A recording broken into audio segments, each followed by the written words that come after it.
আসসালামু আলাইকুম।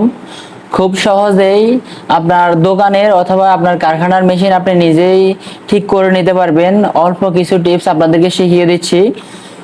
আমাদের এই মেশিনটা বডি টানে না, জ্যাম স্টিচ পরে।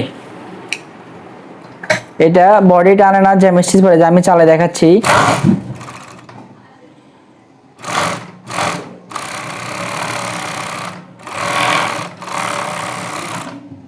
এই যে দেখা যাচ্ছে। এই যে আমাদের এই মেশিনটা এরকম জ্যাম স্টিচ পরে টানতেছে না, এবং কি স্কিপ করতেছে, জ্যাম পড়ে, বডি টানে না। এই একটা সমস্যা থেকে এতগুলো সমস্যা। এটা মূল সমস্যা হচ্ছে বডি টানে না। যদি বডিটা ক্লিয়ার টানতো তাহলে স্কিপ পড়তো না, জ্যাম হয়ে যেত না, এরকম জাম পড়তো না। আমরা এখন এটা রিপেয়ার করে আপনাদেরকে দেখাবো। যদি আপনাদের দোকানের অথবা কারখানার কোনো মেশিন এই ধরনের সমস্যা দেখা দেয়, আপনারা নিজে নিজে ঠিক করে নিতে পারবেন। প্রেসার সরিয়ে নিলাম। পিছনের ফিডব্যাকটা আছে, এই ফিডব্যাকটার সাথে এই ফিডব্যাকটার কোনো মিল নাই। আমাদের এই পাশের ফিডব্যাকটা একটু ডাউন আছে, আর হচ্ছে আমাদের এই ফিডব্যাকটার মাথাটা একটু আপ করা আছে, সেজন্য আমাদের এই বডিটা টানতেছে না। আমরা এখন এই ফিডব্যাকটার অ্যাডজাস্টিংটা ঠিক করে আপনাদেরকে দেখাবো। তো সেটার জন্য আমরা এই প্রথমে আমরা প্রেসার বোর্ডটা সরিয়ে নিয়েছি। এখন আমরা এখান থেকে সাইড কভারটা সরিয়ে নিচ্ছি। সাইড কভারটা সরিয়ে নেওয়ার পরে আমরা ভিডিওর সুবিধার জন্য এগুলা সবগুলো একটা একটা করে সরিয়ে নিতেছি। এখন আমরা নিডল প্লেটটা খুলে ফেলবো। নিডল প্লেটটা খুলে ফেললাম। খুলে ফেলার পরে আমরা এটা মেশিনটারে একটু সামনে ঘুরিয়ে এই লয়াল লুপারটাকে আমরা পিছনে নিয়ে আসি। এখান থেকে আমরা স্ক্রু ড্রাইভার দিয়ে, মাইনাস স্ক্রু ড্রাইভার দিয়ে আমরা ফিডব্যাকটা খুলে নিচ্ছি।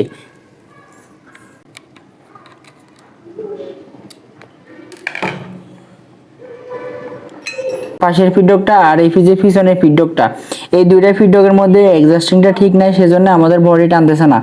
এখন এটা খুলে ফেলার পরে এই যে এখানে ছোট্ট একটা স্ক্রু আছে, এই স্ক্রুটা লুজ দিলে আমরা এই ফিডব্যাকটা সামনে পিছনে ঘুরাইতে পারবো।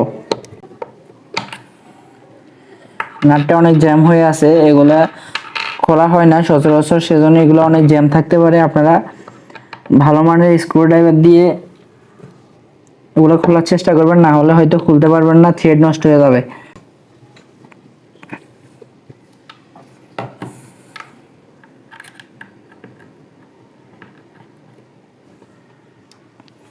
এই যে আমরা স্ক্রুটা লুজ দেওয়ার পরে এখন এই ফিডব্যাকটা এখন লড়তেছে। এই ফিডব্যাকটা এখন আমরা একটু আপ করতে পারি, একটু ডাউন করতে পারি। এটা বেশি আপ করা ছিল, সেজন্য আমরা এটাকে একটু ডাউন করে সমান সমান করে দেব, একদম সমান সমান করে দেব।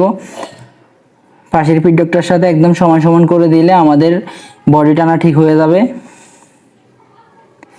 এই যে আমি একটু নিচে নামাই দিছি, এখন আমি স্ক্রুটা টাইট দিয়ে দেব।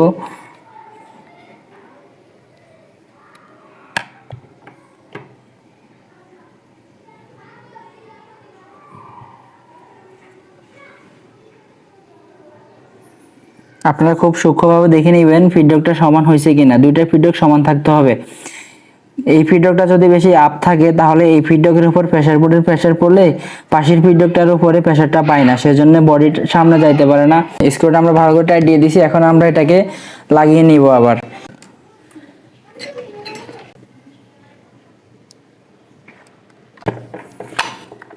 আমরা ফিডব্যাকটা লাগাই দিয়েছি, এখন মিডল ফিডব্যাকটা লাগাই নিচ্ছি।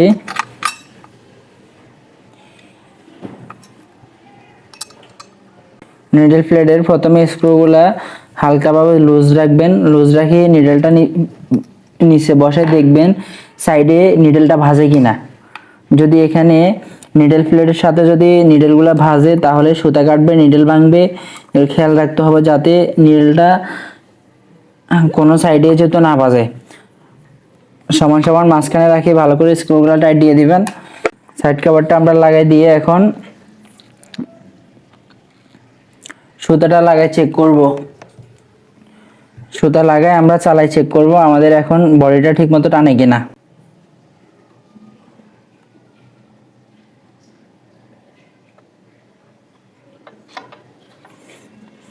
আমরা সুতাটা লাগিয়ে ফেলছি, এখন আমরা চালাই দেখব বডিটা ঠিকমতো টানে কিনা।